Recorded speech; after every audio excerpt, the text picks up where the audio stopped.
Welcome atomic structure दुसऱ्या लेसनमध्ये आपल्या सगळ्यांचं पुन्हा एकदा स्वागत यूट्यूब चॅनेलवर. काही मुलांनी अजूनही चॅनेल सबस्क्राईब केलेलं नाही आहे.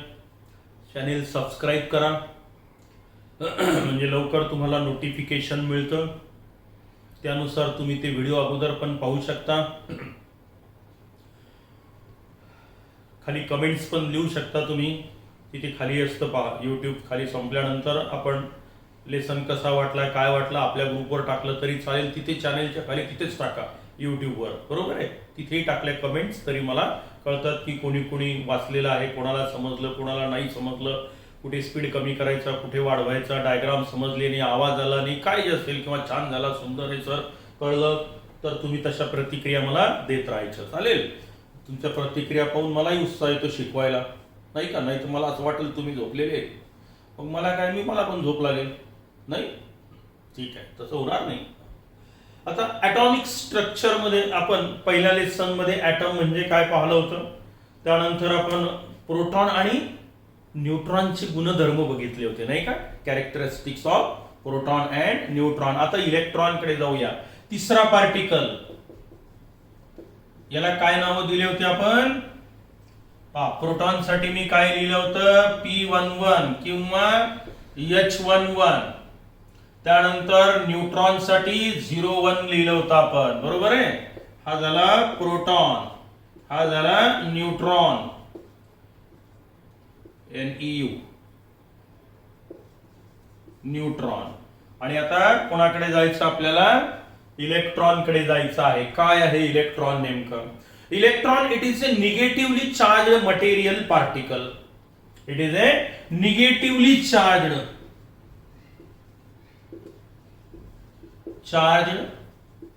Material particle. यावर निगेटिव्ह चार्ज आहे, एक निगेटिव्ह चार्ज असतो. कोणावर, इलेक्ट्रॉनवर. पण कोणता, निगेटिव्ह. प्रोटॉनवर कोणता आहे, पॉझिटिव्ह नेचरचा चार्ज आहे, बरोबर आहे.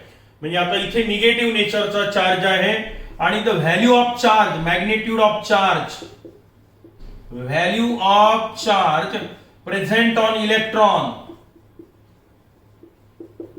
present on electron is same as that of the charge present on the proton. That is, proton वरचा चार्जची किंमत आणि इलेक्ट्रॉन वरच्या चार्जची किंमत एक्झॅक्टली सारखीच आहे, पण नेचर मध्ये फरक आहे.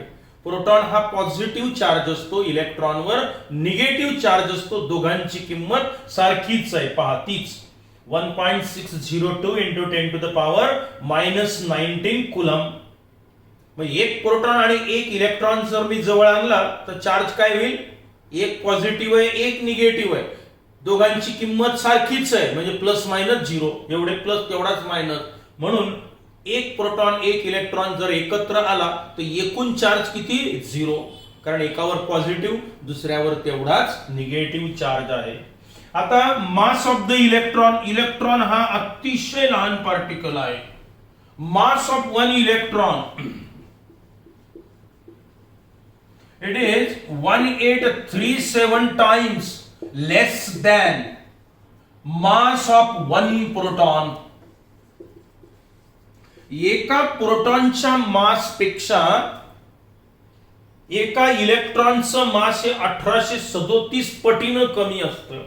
म्हणजे सरळ सरळ काय तर 1837 इलेक्ट्रॉन जेव्हा मी घेतो तेव्हा त्याचं मास किती भरेल, एका प्रोटॉन एवढं भरेल, असा त्याचा अर्थ होईल थोडक्यात. चालेल. एवढ्या पटीनं ते कमी आहे असं म्हटलेलं आहे आपण. एवढे इलेक्ट्रॉन एकत्र केल्यावर एका प्रोटॉनचं मास होईल किंवा it is this much times less than the mass of one proton. And in AMU it is 0.0005487 mu unified mass unit. हे एवढं ॲटॉमिक मास युनिट मध्ये असतं. किंवा it is 9.109 into 10 to the power -39 kilogram. तर -31 kilogram, 9.1 109 आणखी काही अंक असतील गरज नाही आपल्याला into 10 to the power -13 kilogram एवढं कमी मास असतं. और it is negligible as compared with the mass of proton and neutron. त्याला जर तुम्ही अप्रॉक्सिमेटली 1 युनिट म्हटलं 1 AMU कोणाला mass of 1 proton mass of 1 न्यूट्रॉनला तर इलेक्ट्रॉनचं मास त्याच्या तुलनेत फारच कमी आहे नाही का.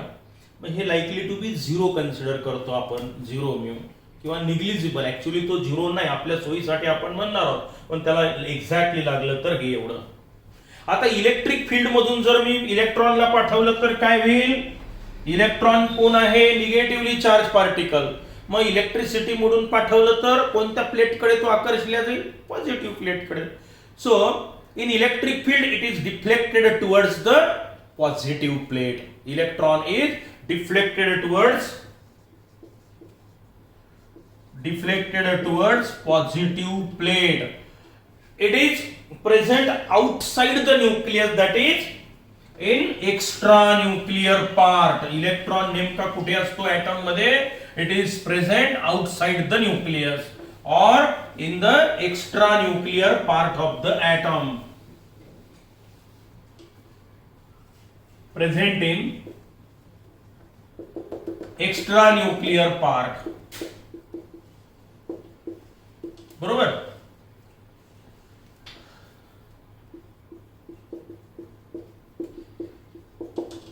outside the nucleus. Now it is represented as E-10. हे काय झालं डोक्यावर मास आणि हे काय असतं चार्ज नेहमीप्रमाणे. E फॉर इलेक्ट्रॉन असा लिहिला E आणि डोक्यावर 0 मास म्हणजे लाईकली टू बी निग्लिजिबल मास. पण -1 म्हणजे काय इलेक्ट्रॉनवर चार्ज किती असतो -1 एवढा चार्ज असतो. चालेल. And it is discovered by J Thomson. J Thomson नावाच्या शास्त्रज्ञांनी इलेक्ट्रॉन शोधून काढलेला आहे. त्याच्यासाठी त्यांनी काही विशिष्ट प्रयोग केले. त्यांनी केलेल्या प्रयोगाची आपल्याला गरज नाही. आपल्याला मात्र इलेक्ट्रॉनचे फीचर माहिती झाले. आता इलेक्ट्रॉन हा देखील एक पदार्थाचा अतिशय लहान कण आहे. ऍटम पेक्षाही लहान आहे. याला सब ॲटॉमिक पार्टिकल म्हटलं आपण. यावर एक निगेटिव्ह चार्ज असतो. त्याचं रिप्रेझेंटेशन दिलं आपण E-10. बरोबर आहे. मग आता आपल्याला अतिशय महत्वाच्या गोष्टी कोणत्या कोणत्या लक्षात आल्या पहा बरं. आता हे सगळे फीचर 2-2 मार्काला विचारल्या जाऊ शकतात परीक्षेत. काय म्हणतील ते write down the characters of proton किंवा न्यूट्रॉन किंवा इलेक्ट्रॉन. तेव्हा 2 मार्कासाठी कमीत कमी आपल्याला त्याचे 4 फीचर तरी देता आले पाहिजे. चालेल. मग आता पहा प्रोटॉन न्यूट्रॉन आणि इलेक्ट्रॉन याला काय म्हटलं आपण. या सगळ्यांपासून कोण तयार होतो दिस प्लस दिस एक्सेप्ट हायड्रोजन ना. यालाच म्हणत असतो आपण ऍटम. इथे प्रोटॉन्स लिहितो न्यूट्रॉन्स लिहितो इलेक्ट्रॉन्स लिहितो. याची संख्या कमी अधिक असते. ठीक आहे. ते घ्यायचंय आपल्याला अजून. म्हणजे ऍटम या सब ॲटॉमिक पार्टिकल पासून बनलेला असतो. बरोबर आहे. आता आपल्याला प्रोटॉन बद्दलचं रिप्रेझेंटेशन काय सांगितलं होतं मी तुम्हाला P11 किंवा काय लिहितात H11. न्यूट्रॉन 0-1 आणि इलेक्ट्रॉन E-10. बरोबर आहे. म्हणजे आता याच्यानंतर हे काय लिहिलं आपण बॉटमला चार्ज असतो सर्व ठिकाणी. बॉटमला काय लिहिलं आपण चार्ज आणि डोक्यावर काय लिहिलेलं आहे हे मास आणि हे चार्ज लिहिलेला आहे. म्हणजे पटकन सांगता आलं पाहिजे. प्रोटॉन कोणी शोधून काढला रुदरफोर्ड आणि Goldstein. Neutron James Chadwick. Electron J Thomson. बरोबर आहे. आणि ऍटम रुदरफोर्ड. बरोबर आहे. प्रोटॉन रुदरफोर्ड आणि Goldstein. Neutron James Chadwick. Electron J Thomson. Proton कुठे असतो न्यूक्लियस मध्ये. न्यूट्रॉन कुठे असतो न्यूक्लियस मध्ये. इलेक्ट्रॉन कुठे असतो एक्स्ट्रा न्यूक्लियर पार्ट मध्ये न्यूक्लियसच्या बाहेर फिरत असतो तो त्या न्यूक्लियसच्या भोवती. तिकडे जायचंय आपल्याला आता. बरोबर आहे. इलेक्ट्रिक फील्ड मध्ये काय होईल प्रोटॉन निगेटिव्ह प्लेट कडे जाईल. इलेक्ट्रॉन न्यूट्रॉन न्यूट्रल आहे कोणत्याच प्लेट कडे जाणार नाही आणि इलेक्ट्रॉन हा पॉझिटिव्ह प्लेट कडे जाईल. चालेल. Positively charge material particle, neutral material particle, negatively charge material particle, म्हणजे बरेच फीचर तुम्हाला सांगता येतात. प्रत्येकाचं मास किती आहे ते मी तुम्हाला सांगितलेलं आहे. मग आता असे हे इलेक्ट्रॉन, न्यूट्रॉन, प्रोटॉन हे एकत्र येऊन ह्याला सब ॲटॉमिक पार्टिकल्स म्हटलं आपण. कोण तयार होत असतो? ॲटम तयार होत असतो. मग ॲटम मध्ये दोन विभाग असतात. मध्यभागी कोण असतो? न्यूक्लियस. समजा हे असेल न्यूक्लियस. न्यूक्लियस मध्ये कोण असतात? प्रोटॉन्स. आणि कोण असतात? And neutron. बरोबर आहे. आणि इलेक्ट्रॉन जे असतात आता हे एक्स्ट्रा न्यूक्लिअर पार्ट मध्ये फिरत असतात. हे झालं एक्स्ट्रा न्यूक्लिअर पार्ट. आणि इथे असतात इलेक्ट्रॉन. कोणी ई मायनस लिहितं असं डोक्यावर तेही चालेल. किंवा आपलं एक्झॅक्ट सिम्बॉल हे असं आहे -1 0. एक प्रोटॉन, एक न्यूट्रॉन, एक इलेक्ट्रॉन मी इथं दाखवला. पण आता इथे संख्या वेगवेगळ्या असतात. मूलद्रव्य बदलला, संख्या बदलते. तर असं हे ॲटम साधारणतः कसा असतो हे आपल्या लक्षात आलेलं आहे. आता या प्रकरणात आपल्याला ॲटम बद्दल आणखी जास्तीची माहिती गोळा करायची आहे. या प्रकरणाचा सगळ्यात महत्वाचा उद्देश जो आहे मुलांनो तो समजला पाहिजे. उद्देश आहे इलेक्ट्रॉनिक डिस्ट्रीब्युशन. हे इलेक्ट्रॉन या न्यूक्लियस भोवती कसे फिरतात त्याचा विचार आपल्याला या प्रकरणात करायचा आहे. आणि न्यूक्लिअर केमिस्ट्री नावाचं प्रकरण आहे आपल्याला 11वीला. तिथे तुम्हाला या न्यूक्लियसचा पण विचार करायचा आहे. म्हणजे ॲटम मध्ये मी आता या प्रकरणात इथला विचार जास्त करणार आहे की हे इलेक्ट्रॉन जे आहेत हे नेमके कुठे आहेत. त्याला इलेक्ट्रॉनिक कॉन्फिगरेशन ते माहीत झालं की मूलद्रव्याची गुणधर्म समजतात आपल्याला. आणि न्यूक्लियसचा अभ्यास न्यूक्लिअर केमिस्ट्री मध्ये आपण करणार आहोत याच वर्षी 11वीतच. चालेल. मग आता आपल्याला ॲटम कसा असतो डोक्यात मध्ये चित्र घेऊन यायचं त्याचं. बरोबर आहे. मध्यभागी न्यूक्लियस आहे, प्रोटॉन न्यूट्रॉन त्यामध्ये आहे, इलेक्ट्रॉन त्याच्या भोवती फिरत आहे. जसं आपलं हे सूर्य आहे त्याच्या भोवती सगळे ग्रह फिरतात तसंच ते प्लॅनेट आहे. हे सूर्य मध्यभागी म्हणजे न्यूक्लियस. आणि मग शनी असेल, पृथ्वी असेल, शुक्र असेल, मंगळ असेल, गुरु असेल, शनी असेल हे फिरतात त्याच्या भोवती. हे ग्रह झाले इलेक्ट्रॉन आणि सूर्य झाला आपला न्यूक्लियस. आणि तेच चित्र डोळ्यासमोर आणतील असं कुठेतरी ॲटम असतो. योगायोगानं डोळे आपले दोन्ही पाहू शकत नाही. तेही दिसत नाही आपल्याला कारण ते एवढं मोठं आहे आणि हे एवढं लहान आहे हेही दिसू शकत नाही. पण आपल्या जवळ एक गोष्ट आहे, एक अवयव आहे की ज्याच्यामुळे आपण इमॅजिन करू शकतो. आणि तो अवयव कोणता? कुठे असतो? तो डोक्यामध्ये असतो नाही का. बुद्धी ज्याला म्हणतो आपण. पण इमॅजिनेशन करू शकतो की हा असं असं होत असलं पाहिजे. जरी मला डोळ्याने दिसत नाही तरी त्याला पुरावे मात्र आपण देऊ शकतो. ठीक आहे. असो. तर आता मी काही डेफिनेशन घेणार आहेत आणि नंतर आपण पुढे जाऊया. हे मोस्ट इम्पॉर्टंट डेफिनेशन वारंवार येणार आहे. पहिली डेफिनेशन घ्यायची आहे मला आता. Atomic number. Atomic number it is denoted bye Z. पहिली डेफिनेशन आपली atomic number denoted bye Z किंवा रिप्रेझेंटेड बाय Z. काय आहे ॲटॉमिक नंबर? कशाला म्हणायचं आता पहा. एक अगदी छोटी डेफिनेशन आहे. It is the total number of protons present inside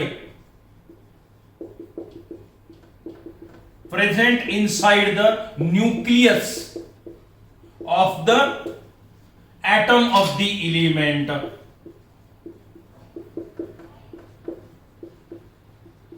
called as a atomic number. झाली डेफिनेशन. पाठच करून टाकायचे तुम्हाला आता. याच्यानंतर ॲटॉमिक नंबर म्हटलं की काय आहे atomic number? It is the total number of protons present inside the nucleus of the atom of the element. मूलद्रव्य त्याचा ॲटम, ॲटमचं न्यूक्लियस, न्यूक्लियस मध्ये प्रेझेंट असलेल्या प्रोटॉनची संख्या म्हणजे ॲटॉमिक नंबर. काय बघा. मूलद्रव्य त्याचा लहानात लहान कण ॲटम, ॲटमचा मध्यभाग म्हणजे कोण? न्यूक्लियस. आणि न्यूक्लियस मध्ये कोण आहेत? प्रोटॉन आहेत, न्यूट्रॉन आहेत. मग त्यापैकी किती प्रोटॉन आहेत? त्या प्रोटॉनची संख्या म्हणजे काय म्हणायचं तुम्हाला? Atomic number. It is the total number of proton present inside the nucleus of an atom of the element. called as a atomic number denoted by Z. For example वरून आपण सांगूया. आता जसं मी सोडियम लिहायचं असेल तर आता यानंतर सोडियम 11 असं लिहिलं जातं, मॅग्नेशियम 12 लिहिलं जातं, कार्बन हा असा मी 6 लिहिलेला आहे, त्यानंतर युरॅनियम 92 लिहिलेला आहे मी, बरोबर आहे. बिस्मथ आणि लेड पीबी असेल 82 आहे, बिस्मथ पाहिजे असेल 83 आहे. मग आता हे जे बॉटमला लिहिलेलं आहे की नाही मुलांना, हा असतो आपला ॲटॉमिक नंबर. हा मूलद्रव्याचा सिम्बॉल. Na म्हणजे सोडियम, 30 पर्यंत पाठ केले आपण. Mg म्हणजे मॅग्नेशियम, C म्हणजे कार्बन, U म्हणजे युरॅनियम, Pb म्हणजे लेड आणि Bi बिस्मथ. आता हा जो बॉटमला आकडा लिहिलेला आहे आपण, याला म्हणायचं आहे तुम्हाला ॲटॉमिक नंबर. आता याचा अर्थ काय झाला मुलांना, की सोडियमचा ॲटॉमिक नंबर 11 आहे. म्हणजे काय, की सोडियमच्या ॲटम घेतला, ॲटम मध्ये मी गेलो, न्यूक्लियस दिसलं, न्यूक्लियस मध्ये मी गेलो, तेव्हा मला किती प्रोटॉन दिसले तिथे, सोडियमच्या या न्यूक्लियस मध्ये 11 प्रोटॉन दिसले मला. म्हणजे 11 प्रोटॉनची संख्या आहे कुठे, न्यूक्लियस मध्ये. मग याला म्हणायचं atomic number denoted bye Z. It is the total number of proton present inside the nucleus. याचा अर्थ मॅग्नेशियमच्या ॲटम मध्ये तुम्ही गेले, त्याच्या न्यूक्लियस मध्ये गेले, त्याच्या न्यूक्लियस मध्ये तुम्हाला 12 प्रोटॉन दिसतील, कार्बनच्या 6 प्रोटॉन दिसतील, युरॅनियमच्या 32 प्रोटॉन दिसतील, लेडच्या 82 आणि बिस्मथच्या 83 नंबर ऑफ प्रोटॉन त्या न्यूक्लियस मध्ये आढळतील आपल्याला.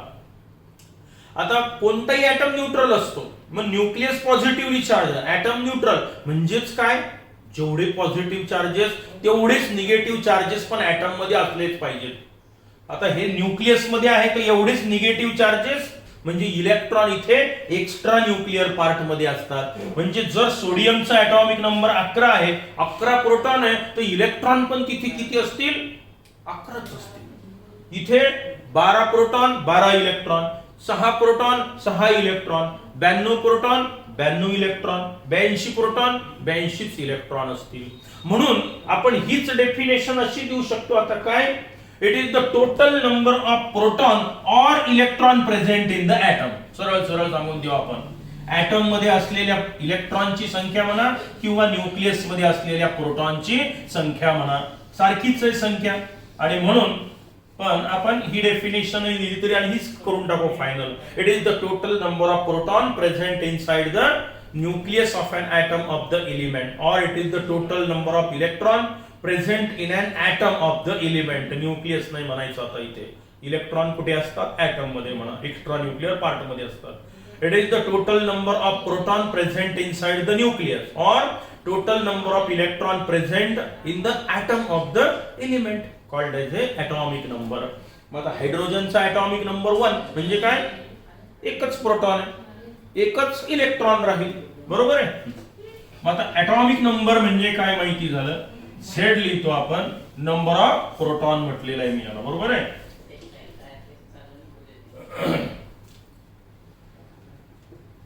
नंबर ऑफ प्रोटॉन्स, बरोबर आहे. आता मी जातो दुसऱ्या डेफिनेशन कडे, atomic mass number. Atomic mass number, आता ही संख्या नेहमी पूर्ण असेल, 1 2 3 4, अर्धा प्रोटॉन येऊ शकतो का, नाही. 11.5 होईल का एखाद्या वेळेस, नाही होणार. संख्या आहे ती 1 2 3 4 10 12 15 20 जी असेल ती. आता ॲटॉमिक मास नंबर ही पण संख्याच आहे, हे पण फ्रॅक्शन मध्ये येणार नाही. It is denoted by capital A. Atomic mass number denoted by capital A. Now it is the total number of proton and neutron present inside the nucleus of an atom of the element. मूलद्रव्य, त्याचा item, त्याचं nucleus. आता nucleus मध्ये गेल्यानंतर तुम्हाला 2 particle दिसतात, proton आणि neutron. मग प्रोटॉन न्यूट्रॉनची बेरीज करा. समजा 10 प्रोटॉन आहे आणि 10 न्यूट्रॉन आहे, करा बेरीज, किती झाली 20. मग हा 20 काय झाला, त्याचा ॲटॉमिक मास नंबर झाला.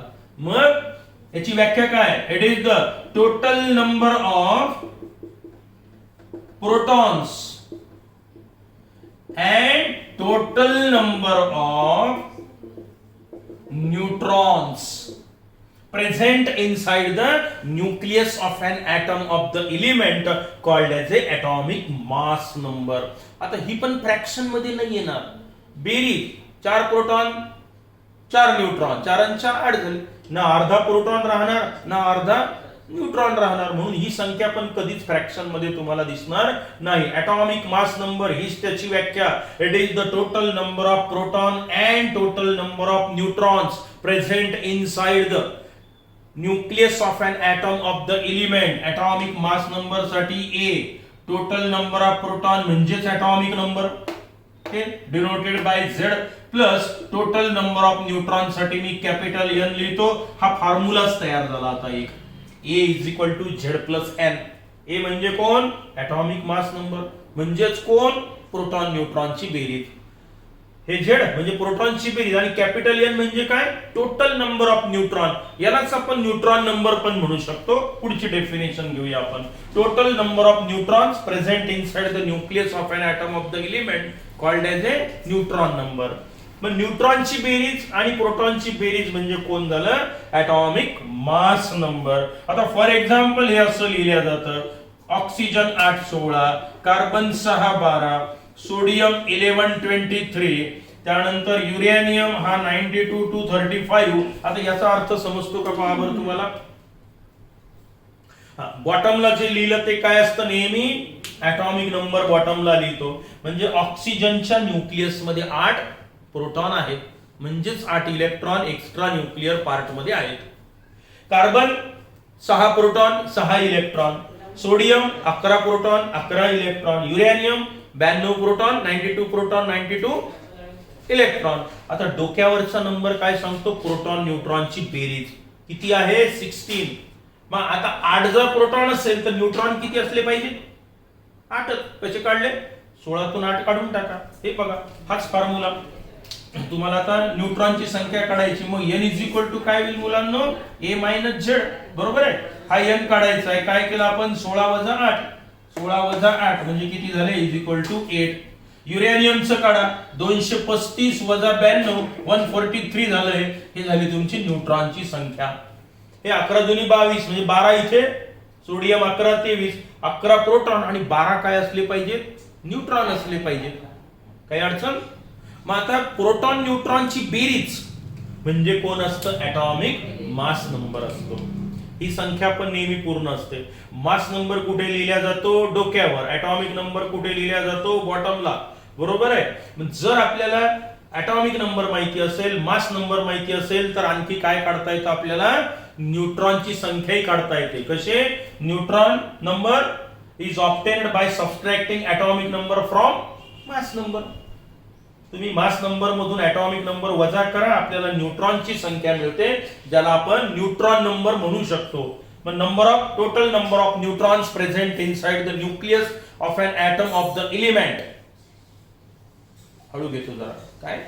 It is the total number of neutrons present inside the nucleus of an atom of the element called as a neutron number.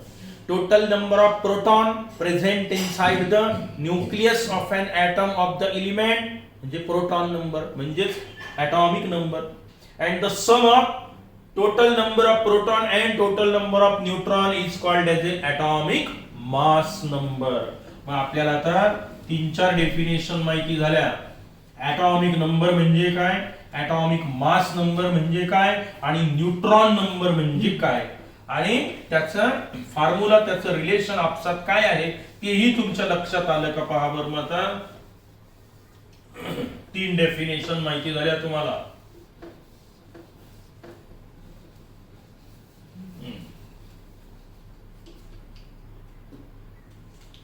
तिसरे कोणती सांगितली मी आता? Neutron number. Neutron number capital N.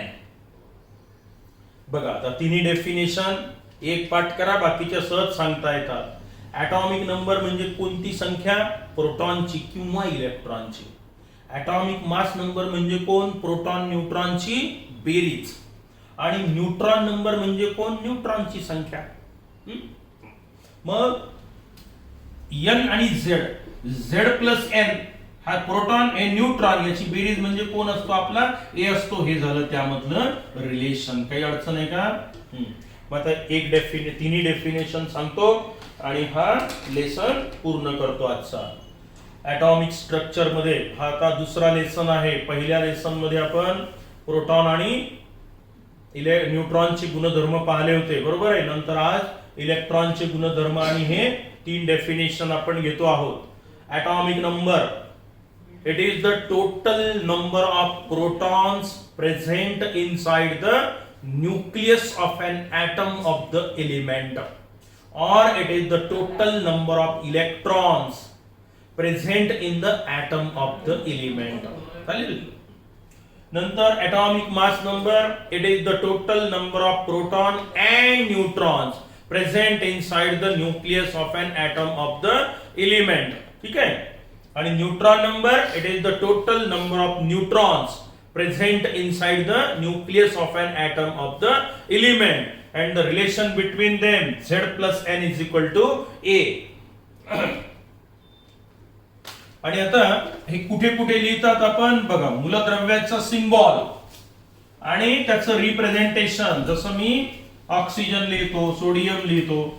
काम जेव्हा जेव्हा पडेल तेव्हा सोडियम लिहिला असेल तर हे असंच लिहिण्यात येतं. म्हणजे बॉटमला काय लिहितो आपण? Atomic number. डोक्यावर काय लिहितो आपण? Atomic mass number. बरोबर आहे. याला तुम्ही काय म्हटलं? ए. याला काय म्हटलं? झेड. म्हणजे एक्स मूलद्रव्य जर असेल, हा झाला त्याचा सिम्बॉल, तर बॉटमला कोण लिहिणार? झेड. आणि डोक्यावर त्याला टॉपला काय लिहिणार? ए. हा झाला ॲटॉमिक नंबर म्हणजे प्रोटॉनची संख्या आणि ही झाली प्रोटॉन न्यूट्रॉनची बेरीज. ठीक आहे. तर हा आपला पुढचा लेसन होता. इथे आपण पुरे करूयाच आणि पुढच्या लेसन लवकरच घेऊन येतो तुमच्या समोर. तोपर्यंत गुड बाय. अभ्यास करा, लिहून काढा नोट्स. या सर्व व्हिडिओ आवडला तर लाईक करत चला. Okay, bye.